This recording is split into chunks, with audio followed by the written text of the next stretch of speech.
எல்லார்கிட்டயும் நல்லவனா இருக்கிறீங்க, நல்லாவே பேசுறீங்க. ஆனா யாருமே உங்கள மதிக்கல.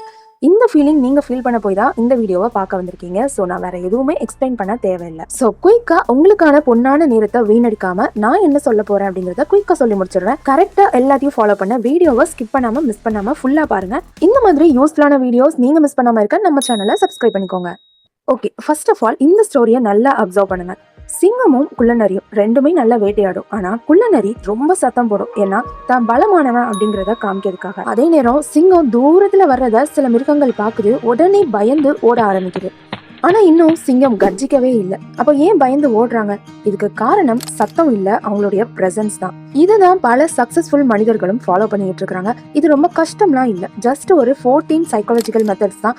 அதை நீங்களும் ஃபாலோ பண்ணீங்கன்னா அந்த சிங்கம் மாதிரி நீங்க பேசணும்னு கூட இல்ல, எல்லாரும் உங்களை மதிக்க ஸ்டார்ட் பண்ணுவாங்க. ஃபர்ஸ்ட், நம்ம உயிர் வாழ்றதுக்கே ரொம்ப முக்கியமானது மூச்சு தான். அப்போ அந்த மூச்சு எந்த அளவுக்கு இருக்கணும் அப்படிங்கிறது ரொம்ப முக்கியம். கவனிச்சிருப்பீங்க, ரொம்ப பதட்டமா உள்ளவங்களுக்கு மூச்சு வேகமா இருக்கும். அவங்களுடைய மூளை அவங்கள ஆபத்துல இருக்காங்க அப்படின்னு ஃபீல் பண்ண வைக்கும். அதே நேரத்துல உங்களுடைய மூச்சு ரொம்ப நிதானமாவும் ஸ்லோவாவும் இருக்கு அப்படின்னா உங்க மூளை நீங்க ரொம்ப சேஃபா இருக்கீங்கன்னு ஃபீல் பண்ணும்.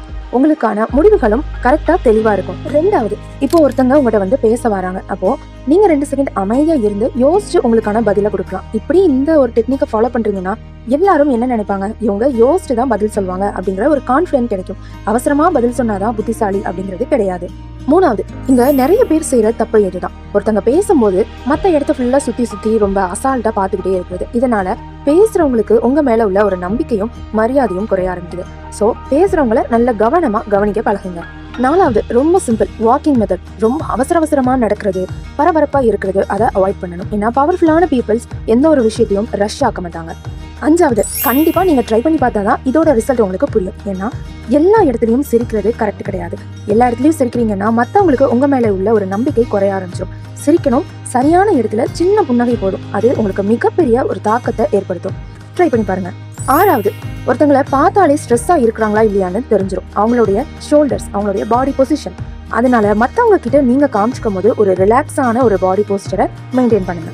ஏழாவது, நீங்க மத்தவங்களை எப்படி லிசன் பண்றீங்க அப்படிங்கிறதுல கூட ஒரு ரெஸ்பெக்ட் இருக்கு. நீங்க மதிக்கப்பட வேண்டிய இடத்துல உங்களுடைய கேட்கும் திறன் செம தெளிவா இருக்கணும். எட்டாவது, தேவையில்லாத மூமெண்ட்ஸை குறைக்கிறது. பெண்ணை சொல்லட்டுறது, காலை ஆட்டுறது, விரல தட்டுறது, இது எல்லாமே உங்களுக்கான ஒரு பதட்டத்தை வெளிப்படுத்துது. ஸ்டில்னஸ் தான் அத்தாரிட்டியை உருவாக்கும். ஒன்பதாவது, எல்லாரையும் இம்ப்ரெஸ் பண்ண ட்ரை பண்ணக்கூடாது. ஏன்னா எல்லாரும் பாராட்டணும் அப்படின்னு நினைக்கிறது பலவீனமானவங்க நினைக்கக்கூடியது. பவர்ஃபுல்லானவங்க எப்பவுமே மதிப்பை தேட மாட்டாங்க, மதிப்பை உருவாக்குவாங்க. பத்தாவது, ரொம்ப முக்கியமானது உங்களுடைய முகம் தான். உங்களுக்கான மனநிலை எப்படி இருக்குன்னு அது கூச்சல் போட்டு கத்திக்கிட்டு இருக்கும். ஏன்னா அமைதியா இருக்கிறோம்னா ஆப்போசிட்ல உள்ளவங்க ரொம்ப ஸ்ட்ரெஸ்ஸாவே வந்தாலும் உங்களை பார்க்கும் போது ஒரு அமைதியான ஃபீலிங் கிடைக்கும். அதுவே உங்களுக்கான மதிப்பை அதிகரிக்கும். 11வது, எப்போ எங்க யார்கிட்ட பேசினாலும் சரி அவங்களுடைய பேரை ஞாபகம் வச்சுக்க ட்ரை பண்ணுங்க. அவங்களோட பேரை சொல்லி கூப்பிடும்போது அவங்களுக்கு ஒரு ஸ்வீட்டான ஃபீலிங் கொடுக்கும். அது உங்களுக்கான ஒரு பரவாயில்லையே, இவங்க நம்ம பேரெல்லாம் ஞாபகம் வச்சிருக்காங்களே அப்படிங்கிற மாதிரியான ஒரு மதிப்பை கொடுக்கும். 12வது, கரெக்டான ஒரு ஸ்பேஸை மெயின்டைன் பண்றது. யார்கிட்ட பேசினாலும் அவங்க கிட்ட ரொம்ப பக்கத்துல நெருங்கி போனா அவங்களுக்கு ஒரு அலர்ட்னஸை ஃபீல் பண்ண வைக்கும். ஸோ கரெக்டான ஒரு ஃப்ரீ ஸ்பேஸ் கொடுக்குறீங்க அப்படின்னா அது உங்களுடைய ரெஸ்பெக்டை அதிகரிக்கும். 13வது, எல்லாரையும் இம்ப்ரெஸ் பண்ண தேவையில்லை. இப்போ ஒரு 10 பேரோ 100 பேரோ இருக்கிற இடத்துல நீங்க பேசுறீங்க அப்படின்னா உங்களுக்கான கவனத்தை மட்டும் கட்டுப்படுத்தி பேசினா போதும், எல்லாரும் உங்களை கவனிப்பாங்க. 14வது அண்ட் ஃபைனலி, உங்களுடைய அமைதி தான் உங்களுக்கான சக்தி. உண்மையான செல்வாக்கும் மரியாதையும் சத்தத்துல இல்ல, கரெக்டான அமைதியில இருக்கு. தன்னைத்தானே கட்டுப்படுத்துற ஒரு மனுஷனை மத்த யாராலையும் கட்டுப்படுத்த முடியாது. இன்னைக்கு இந்த 14 மெத்தட்ஸையும் பிராக்டிஸ் பண்ண ஸ்டார்ட் பண்ணுங்க. இது உங்களுக்கு எது ரொம்ப ரிலேட்டடா இருந்தது கமெண்ட்ல சொல்லுங்க.